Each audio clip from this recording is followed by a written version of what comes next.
नमस्कार, आपण पाहत आहात बहुजन हिताय न्यूज, जनसामान्यांचा बुलंद आवाज।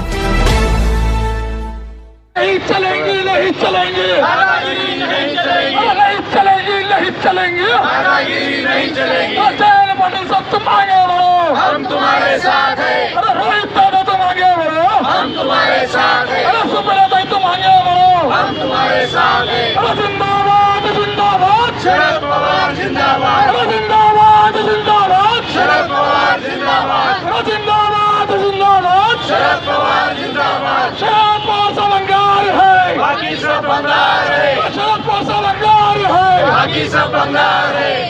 जाहीर निषेध, जाहीर निषेध, जाहीर निषेध, जाहीर निषेध, जाहीर निषेध।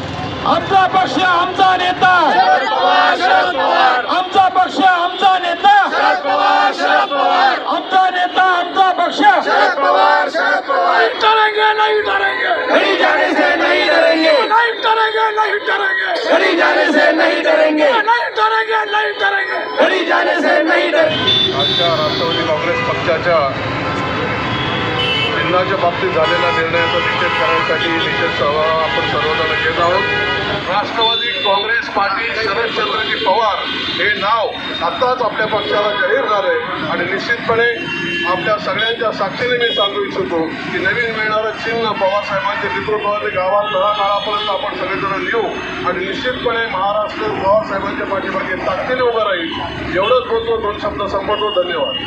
काल केंद्रीय निवडणूक आयोगाने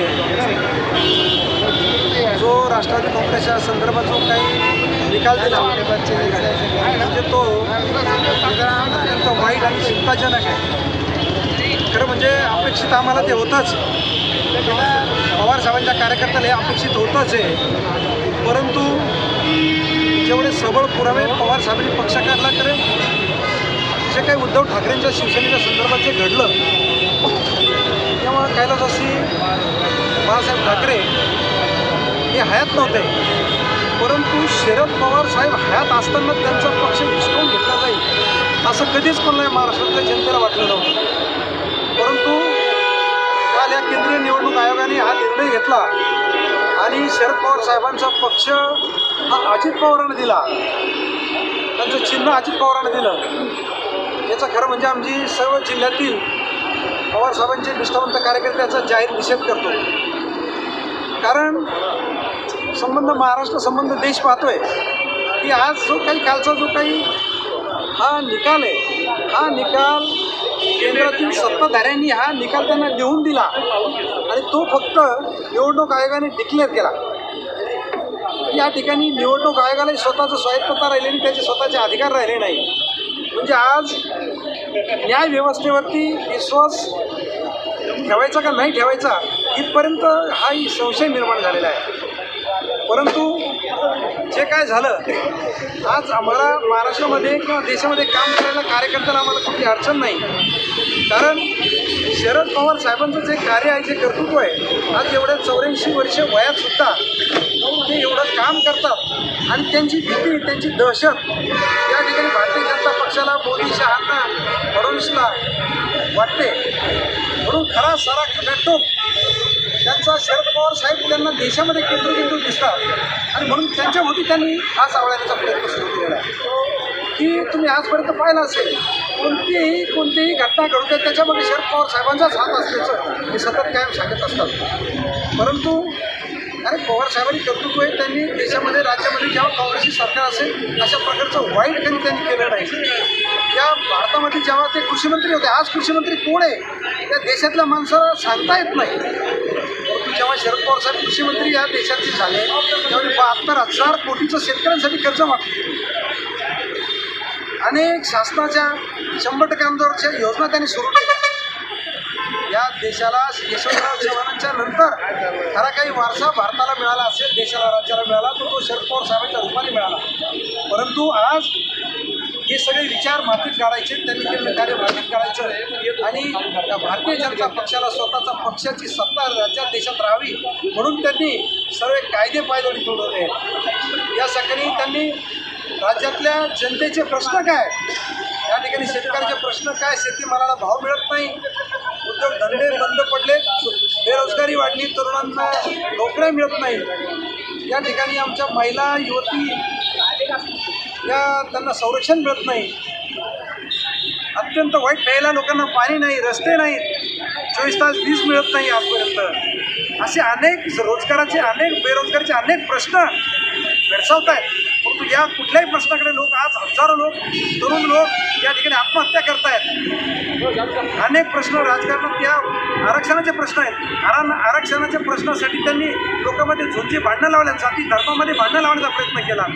हजारो कोटी या धर्माच्या नावावरती फक्त या ठिकाणी उधारण्याचं काम त्यांनी सुरू केलं आहे. लोकांना या देशातल्या लोकांना भावडी करायचा प्रयत्न केला आणि त्याने एकीकडे भावडी करायचा प्रयत्न लोकांना केला आहे, दुसरीकडे लोकशाहीमध्ये जे काही विरोध करतायत, जे लोकांपर्यंत सत्य पोहोचलं पाहिजे, विरोधकांचा आवाज दाबण्याचा प्रयत्न या ठिकाणी ही सगळी मंडळी करते. आणि कालचा जो काही त्यांनी जो निर्णय या ठिकाणी दिला, अत्यंत वाईट निर्णय दिला, तो निर्णय या देशातल्या राज्यातल्या जनतेला पचनी पडला नाही. खरं म्हणजे त्यांनी आता आमच्या मराठीत म्हणे की हाताने दगड पायावर पाडून घेतला, अशी परिस्थिती त्यांनी केली आणि त्यांना निश्चितपणाने या ठिकाणी भोगावं लागतील. त्यांनी किती पक्ष फोडतेत, त्यांनी किती दुनिया फोडतेत, फक्त या ठिकाणी शरद पवार त्यांना झुकले नाहीत, पवारसाहेब त्यांना वाटले नाही. अनेक वेळा त्यांनी पवारसाहेबांना प्रयत्न केला वेगवेगळ्या पद्धतीने करण्याचा, परंतु या ठिकाणी शरद पवार साहेब त्यांच्या कार्यकर्त्यांना कोणीच पकडण्याचा प्रयत्न केला. रोहितदादा पवारांना ईडीची एकाच दिवशी नोटीस येते, 13 तास त्यांची चौकशी होते. दुसरीकडे जयंत पाटील साहेबांना त्याच दिवशी नोटीस करतात आणि पक्षाची सुनावणी विधान भवनामध्ये ठेवतात. त्या ठिकाणी आमचे खासदार अमोल कोल्हे असतील, जयंत पाटील साहेब असतील, राजेश टोपे साहेब असतील, या सगळ्या मंडळींना त्या ठिकाणी तिकडे थांबवतात, काही इकडे रोजगार एकाच वेळेला वेगवेगळ्या पातळीवरती आमच्या पवारसाहेबांना, आमच्या पवारसाहेबांच्या सर्व महाराष्ट्रातील नेत्यांना, कार्यकर्त्यांना हिंडीत पकडण्याचा प्रयत्न करतात. अडकवून ठेवलं आहे. हे नेते राज्यात फिरले नाही पाहिजे, त्यांनी प्रचार केला नाही पाहिजे, अशा प्रकारचं त्यांना पक्ष वाढला नाही पाहिजे. त्यांना फक्त भीती आहे ती शरद पवार साहेबांची आहे. त्यांना धनाची संताची जसा पाण्यात लोकांना दिसतात तसे शरद पवार साहेब त्यांना हर ठिकाणी कुठेही त्यांना शरद पवार साहेब दिसतात. परंतु शरद पवार साहेब हे नाव सोपं नाही, हे कार्य सोपं नाही. हे पवार साहेबांचे कार्यकर्ते त्यांना आता या राज्यात देशामध्ये शांत बसू देणार नाही. आणि त्यांचे जे काही मनसुबे चालले सत्तेचे, त्यांना वाटतं सगळं काळेकोडा करून आपण पुन्हा सत्तेवर येऊ, परंतु आता कदापि त्यांना सत्तेपर्यंत ते पोहोचू शकणार नाही. ही आम्ही कार्यकर्ते म्हणून सगळे, पवार साहेबांचे कार्यकर्ते म्हणून सगळे रान पेटून उठू, राज्य पेटून उठू, राज्यात पेटून उठू आणि देशातसुद्धा पेटून उठणारे कार्यकर्ते आमचे आहेत. ज्वलंतपणा या ठिकाणी झाला, त्यांनी इतकं छेडलं आहे की आता याचा अंत झालेला आहे. या ठिकाणी भारतीय जनता पक्षासोबत असलेला पक्ष याचा अंत झाल्याशिवाय राहणार नाही, हे तुम्हाला येत्या निवडणुकीमध्ये पाहायला मिळेल. म्हणून आज या निवडणूक आयोग आणि त्यांच्या पाठीशी असलेली शक्ती भारतीय जनता पक्ष आणि त्याच्यासोबत अजित पवार सगळी मंडळी त्यांना या देशातली राज्यातली जनता माफ करणार नाही.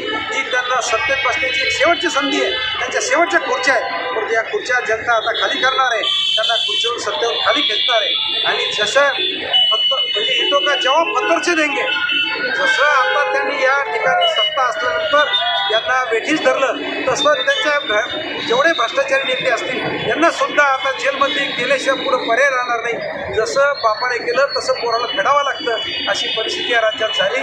आणि ही वर्षा हे कधी मला वाटतं काँग्रेसच्या काळात असं कधी घडलं नव्हतं. एवढ्या 50-40 वर्षामध्ये इतकं वाईट आपल्याला गेल्या 8-9 वर्षामध्ये बघायला मिळतं. आणि याचा परिणाम जनतेला बघावा लागतो राजकारणाचा. यांचं चाललं राजकारण, परंतु जनतेला बैठक झाल्याचं काम या माध्यमातून चाललं. यांना विरोधी पक्ष नायनाट करायचं आहे, ही त्यांची भूमिका आहे आणि स्वतः सत्तेत राहायचं आहे. मला वाटतं कदाचित या जर हुकुमशाहीच्या मार्गाने, लोकशाहीच्या मार्गाने जर ही निवडणुका केल्याने हुकुमशाहीच्या मार्गाने जर भारतीय जनता पक्षाच्या मार्गाने जरी सरकार चाललं तर कदाचित मला वाटतं ही शेवटची निवडणूक असेल. भविष्यात निवडणुका होणारच नाही.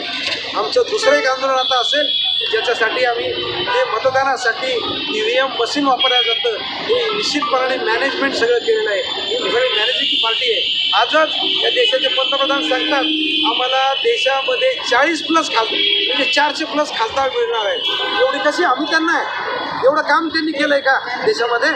म्हणून ती एक त्यांना जो आत्मविश्वास आहे, त्यांना जनतेचे प्रश्न सोडायचे नाही. त्यांना माहिती जनतानं कोणतं बटन दाबू द्या, ते कमळालाच मतदान पडणार आहे. म्हणून त्यांना आत्मविश्वास आहे. म्हणून ते आज सांगतात 400+ आमचे खासदार येणार आहेत, देशात आमची सत्ता येणार आहे. एक सांगायचं कारणच आहे, बटन त्यांच्या हातात आहे, मशीन आहे, रिमोट त्यांच्या हातात आहे. या ताकदीवर ते बोलतात.